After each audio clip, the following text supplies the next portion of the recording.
Hello friends, આજે બનાવીશું ખાંડ વગર, ક્રીમ વગર અને કોઈ પણ જાતનું પ્રીમિક્સ કે પાવડર વગર આપણે આઈસ્ક્રીમ બનાવીશું જે ખૂબ જ હેલ્ધી છે અને નાના બાળકોથી લઈને મોટા બાળકોને બધાને ખૂબ જ ભાવશે. તો આ હેલ્ધી ચોકલેટ આઈસ્ક્રીમ બનાવવા માટે મેં અહીંયા 1 કપ જેટલો ખજૂર, કાજુ અને બદામ જેને મેં રાતે પલાળી લીધા હતા અને બીજે દિવસે મેં અહીંયા ચોકલેટ જે ડાર્ક ચોકલેટ છે એના આ રીતે નાના નાના પીસ કરી લેવાના છે.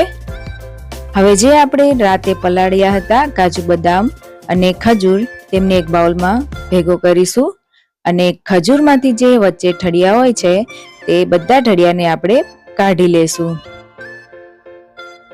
આ રીતે એકવાર હેલ્ધી ચોકલેટ આઈસ્ક્રીમ જરૂરથી બનાવજો, તમને બધાને જરૂરથી ભાવશે. હવે એમાં આપણે 1 વાટકી જેટલો મખાના એડ કરીશું અને 1.5 વાટકી દૂધ એડ કરવાનું છે. હવે આને આપણે 10 મિનિટ માટે પલાળવાનું છે અને ડાર્ક ચોકલેટ પણ એડ કરી દઈશું.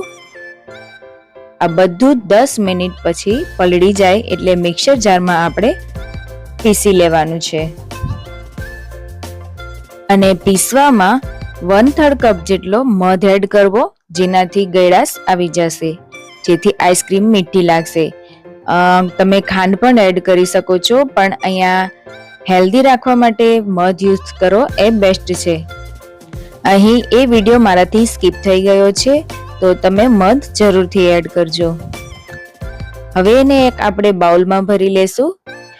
મિત્રો, આજની આ હેલ્ધી ચોકલેટ આઈસ્ક્રીમ જો તમને ગમી હોય તો એકવાર જરૂરથી ટ્રાય કરજો અને આગળ શેર કરજો. અને જો મધુર ટેસ્ટી રેસિપીઝ ચેનલને સબસ્ક્રાઇબ ન કરી હોય તો જલ્દીથી સબસ્ક્રાઇબ કરી દેજો. તમારા સપોર્ટથી જ હું અહીં સુધી પહોંચી છું, તો થેન્ક્સ ફોર અલોટ.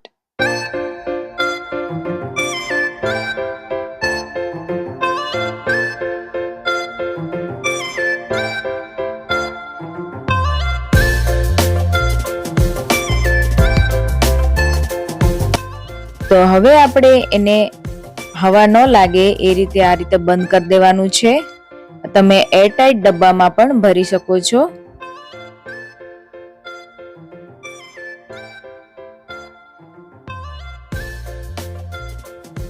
આ રીતે પેક થઈ જાય પછી આપણે એને ફ્રીઝરમાં મૂકી દઈશું.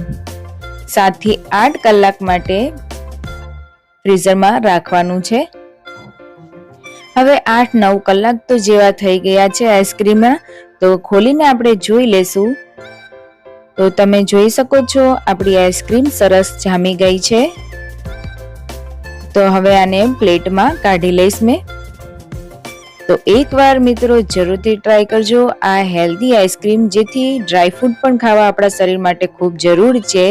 તો આ રીતે જો તમે આઈસ્ક્રીમ બનાવશો તો આપણા સેહત માટે પણ સારી છે અને ઠંડા વાતાવરણમાં ઠંડી ઠંડી આઈસ્ક્રીમ ખાવાની પણ કંઈક અલગ મજા હોય છે. તો મિત્રો, ફરી મળીશું એક નવી રેસિપી સાથે. ત્યાં સુધી હેપી રહો, હેલ્ધી રહો.